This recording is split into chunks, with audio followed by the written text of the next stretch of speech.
Hello, everyone. How are you doing? It's Catherine Getsky with the Shine Hope Company and iFred.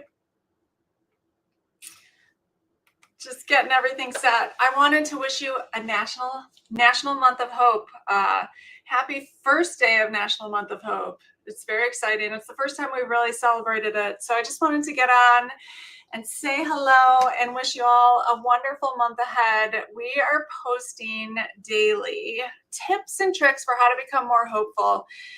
If you weren't aware, hope is actually a measurable skill. Well, it's measurable, and it's something that we can actually improve. We can practice as we do our skills. And like we learn math, we can learn how to hope. It's pretty easy to dive into hopelessness right now. And it's super important that we get very proactive about our hope. So National Month of Hope. This is no April Fool's joke. This is true. So you can go on and put the link to how you measure your hope. The first thing we're going to work on today is just measuring our hope, getting an idea of how hopeful we are, where we fall on the hope scale that science has been using to measure hope for quite some time.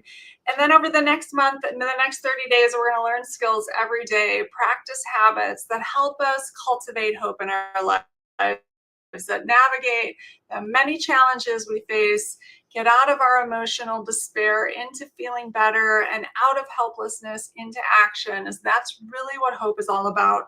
Hope is about having a vision for something in your future, something that you want, something that's positive, and fueling that vision with feeling good and taking actual steps to get there. It's the belief that the future that can be better than where we are today, and that we have the ability to make it so. We have the power. And so learning how to hope is super important. Our kids right now especially identify with pretty high hopelessness, and hopelessness is going to be a primary symptom of depression, a key symptom of anxiety, predictive of violence, self-harm. And so it's really important that we all learn how to hope, that we learn how to manage our moments of hopelessness in healthy ways, and then learn how to get to hope. It's a process. I always say this is a kind of a simple construct, but it's not easy.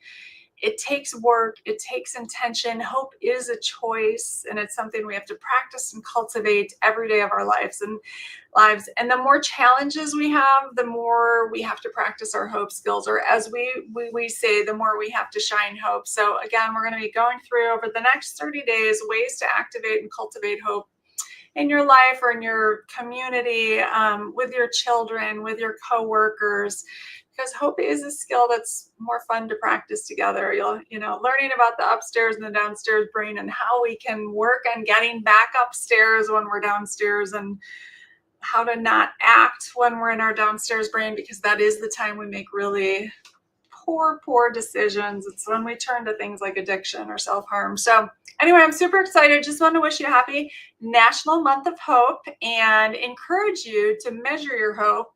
I always say it doesn't matter where you are on the scale. It's just because you've never been taught how to hope, most likely, and so getting that score is just super important. So you have a baseline, and then you can work to improve your score and get better at hope, just like you might math or science, or anything else. So anyway, super excited to be sharing what I know with you all, and thank you for supporting this work. It's super important to me to get this out into the world and to share my knowledge with as many people as I possibly can. So thank you for making that happen, helping to make that happen for me. So, and no matter what life brings, we got to learn to keep shining hope. So wishing you all an amazing day. Take the score. It's in the link, and have an awesome day.